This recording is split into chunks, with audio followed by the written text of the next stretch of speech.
Welcome back to The Price of Business. I'm your host, Kevin Bright, talking to you about you and your business. All right, got my good friend on, the one and only Sullivan Alexander. He is very, very brilliant financial advisor, something of a prognosticator as well, a guy who's really is a great person to have on any team that's dealing with financial issues. He's with Contour Advisors. And as always, Sullivan, glad to have you on the program. Tell us a little more about Contour, and then tell us about your guests. Make sure you mention the website for people to get more information about Contour. All right, excellent. Well, today's guest, I'm happy to say, is Dana Marlowe. She is the principal partner with Accessibility Partners. Her firm is an innovative business that works with businesses and technology companies. In terms of Contour Advisors, our website's www.contouradvisors.com, and that's it. Very good. And talk about your guest today. Okay. Well, I guess at this point, as I've indicated, Dana is with Accessibility Partners, and her firm works with, bringing accessibility to technology and helps those with a disability. Dana, very, very glad to have you on the program. How long have you guys been been serving this community? We've been around for a little over 5 years, and thanks so much for having me on. Yeah, we're glad to have you on. Your first question over there, Sullivan. Okay. Well, Dana, can you give us a brief elevator pitch on your firm? Certainly. So Accessibility Partners helps both the private and public sectors make their technology, any kind of IT product, accessible and usable for people with all different types of disabilities. Very cool, very cool. How old is your company? So we're just over 5 years old. Just over 5 years old. And by the way, what part of the country are you in? We are headquartered in the Washington, D.C.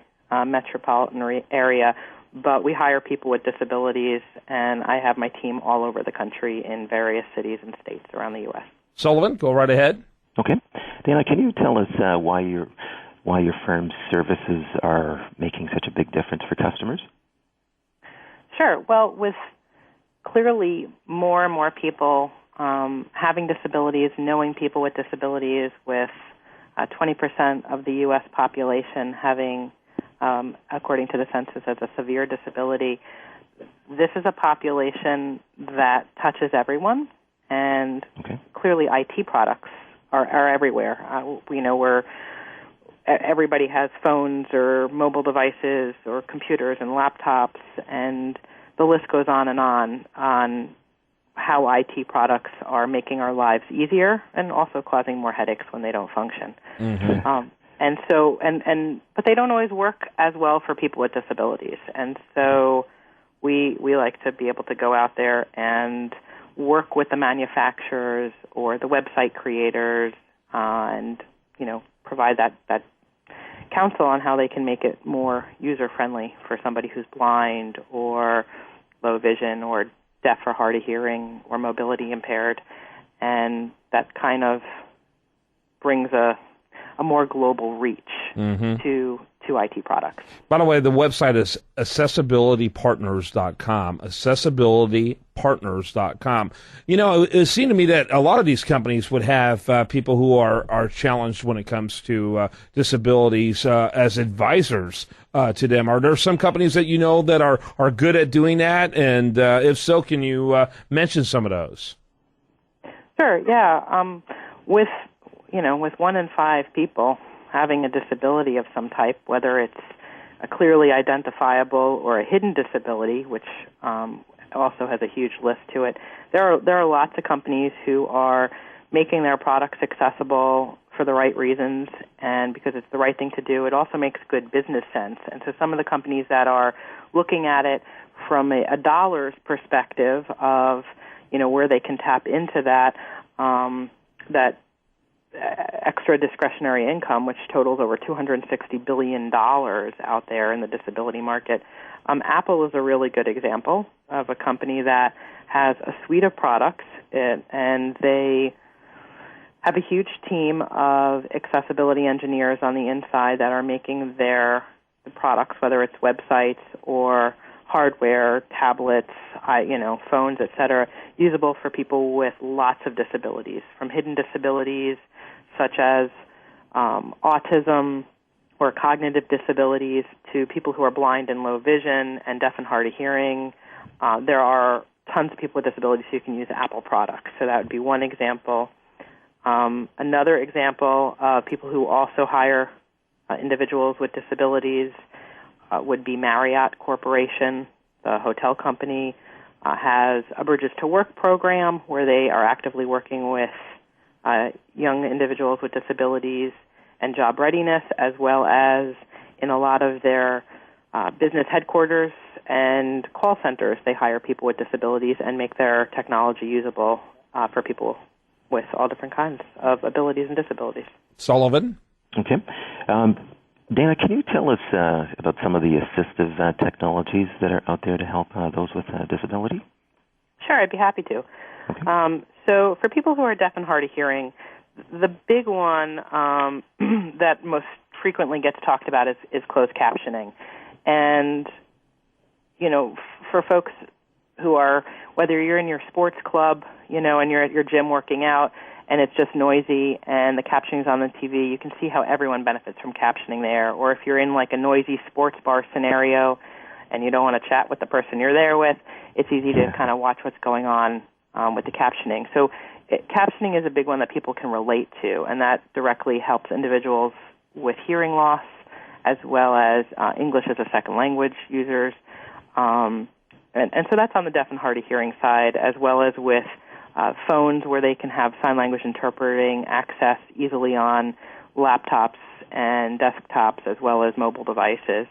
For folks who are blind and low vision, people who have low vision tend to like software that's embedded then on their system that is called screen magnification software, and it basically permits the user to magnify everything on the screen to adjust it to their own specific user needs and preferences. It lets them modify color preferences and contrast so that they can adapt it to whatever their desire is.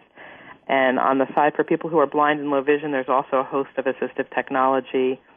The big one that people may or may not know about is called a screen reader.